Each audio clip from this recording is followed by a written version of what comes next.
8.37 கோடி தமிழ் நண்பர்களே, உங்களுக்கு அன்பான வணக்கம். இது உங்கள் RJR ஆல் இன் ஆல். வாங்க வீடியோக்குள்ளே போகலாம். இன்றைக்கி நம்ம சேனலில் என்ன பண்ண போகிறோன்னா, முருங்கைக்காய் புளிக்குழம்பு எப்படி செய்யறதுன்னு பார்க்கலாம். இது ரொம்ப ஈஸியான ரெசிபிங்க. இதுக்கு தேவையான பொருட்கள்: ஒரு முருங்கைக்காய் இப்படி கட் பண்ணி வச்சுக்கோங்க. அதுக்கப்புறமா அரைக்கிறதுக்காக 1 கப் தேங்காய் திருவினதை எடுத்துக்கோங்க. 1/2 ஸ்பூன் சீரகம் எடுத்துக்கோங்க. சீரகம் ரொம்ப நல்லது. அண்ட் 4 பல் பூண்டு, ஒரு சின்ன துண்டு இஞ்சி எடுத்துக்கோங்க. இது நம்ம தனியாக செப்பரேட்டாக வச்சுக்கோங்க, ஏன்னா இந்த 3 இன்க்ரீடியன்ட் நம்ம அரைக்க போகிறோம். ஸ்பைசஸை பார்க்கலாம்.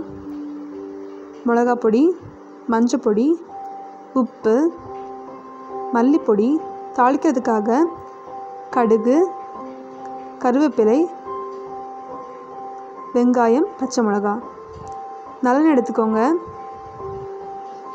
புளியை கரைச்சி வச்சுக்கோங்க. ஸ்டவ் ஆன் பண்ணி ஒரு பாத்திரம் வச்சுக்கோங்க. அதில் தண்ணி ஊற்றிக்கோங்க. தென் அதில் நம்ம கட் பண்ணி வச்சுருக்க முருங்கைக்காய் பீஸஸை போடுங்க. இது கூடவே கொஞ்சம் மஞ்சள் பொடி போட்டு நல்லா மிக்ஸ் பண்ணி ஒரு லிட் போட்டு மூடி வேக வச்சுருங்க. 10 நிமிஷம் வெந்தால் கரெக்டாக இருக்கும். அதுக்குள்ளே நம்ம இதை அரைச்சி எடுத்துடலாம். இதை அரைஞ்சதும் அந்த முருங்கைக்காய் வேக வச்சதை அந்த பல்ப் ஃப்ளெஷ்ஷை மட்டும் செப்பரேட்டாக எடுத்து வச்சுக்கோங்க. மறுபடியும் ஸ்டவ் ஆன் பண்ணி ஒரு பேன் வச்சு கொஞ்சம் எண்ணெய் விட்டு கடுகு போட்டு அந்த கடுகு நல்லா பொரிய விடுங்க. நல்லா பொரியட்டும். அந்த கடுகு நல்லா பொரிஞ்சதும் அதில் கட் பண்ணி வச்சுருக்க ஒரு பெரிய வெங்காயம் இருக்குல்ல, அதை ஆட் பண்ணுங்கள். வெங்காயத்தை நல்லா சாட்டே பண்ணுங்கள். கொஞ்சம் சால்ட் போட்டுக்கோங்க. சால்ட் போட்டிங்கன்னா அது வெங்காயம் சீக்கிரமாக வதங்க ஹெல்ப் பண்ணும். வெங்காயம் கோல்டன் ப்ரௌன் கலர்ஸ்லாம் வர வேண்டாம். டிரான்ஸ்பரண்டான கலர் வந்தால் போதும். வதங்கினதுக்கப்புறமா இந்த டைமில் நம்ம கருவேப்பிலை ஆட் பண்ணிக்கலாம். லைட்டாக மிக்ஸ் பண்ணிக்கோங்க. இப்போ இதில் நம்ம கட் பண்ணி வச்சுருக்க 3 பச்சை மிளகா இருக்குல்ல, அதையும் ஆட் பண்ணுங்கள்.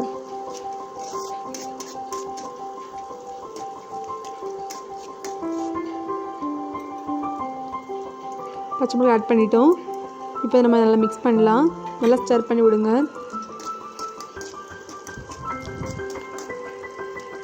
இப்போ இதில் நம்ம என்ன போட போகிறோன்னா, அந்த ஃப்ளஷ் முருங்கைக்காய் செப்பரேட் பண்ண அந்த ஃப்ளஷ்ஷை ஆட் பண்ணி நல்ல ஒரு சாட்டே பண்ணுங்கள். நல்லா வதங்கட்டும். அடுப்பை சிம்மில் வச்சுருக்கேன். இப்போ இதில் அந்த ஸ்பைசஸ் போடலாம். 1 ஸ்பூன் மிளகு பொடி, 2 ஸ்பூன் மல்லிப்பொடி, உப்பு தேவையான அளவு போட்டுக்கோங்க.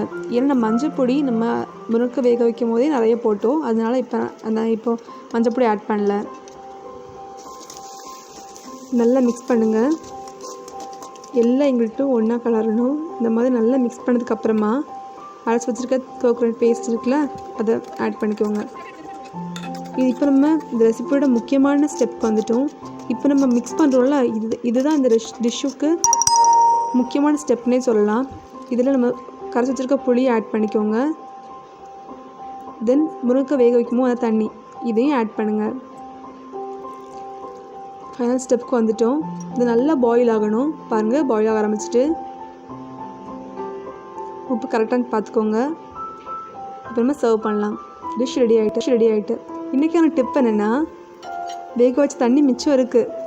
ஒரு பாத்தில் எண்ணெய் விட்டு ஒரு சின்ன வெங்காயம், கொஞ்சம் சீரகம், கருவேப்பிலை நல்லா தாளிச்சிட்டு அதை அந்த தண்ணியில் தாளிப்பு கொஞ்சம் உப்பு, கொஞ்சம் நல்ல மிளகு போட்டு நல்லா மிக்ஸ் பண்ணி சர்வ் பண்ணுங்கள். இம்யூனிட்டி பவர் கொடுக்குற ஒரு நல்ல ஒரு சூப் இது. முருங்கைக்காயில் டேஸ்ட் சூப்பராக இருக்கும். நீங்களும் ட்ரை பண்ணி பாருங்கள். இந்த வீடியோ உங்களுக்கு பிடிச்சிருக்கும்னு நினைக்கிறேன். தேங்க்ஸ் ஃபார் வாட்சிங். பாய்.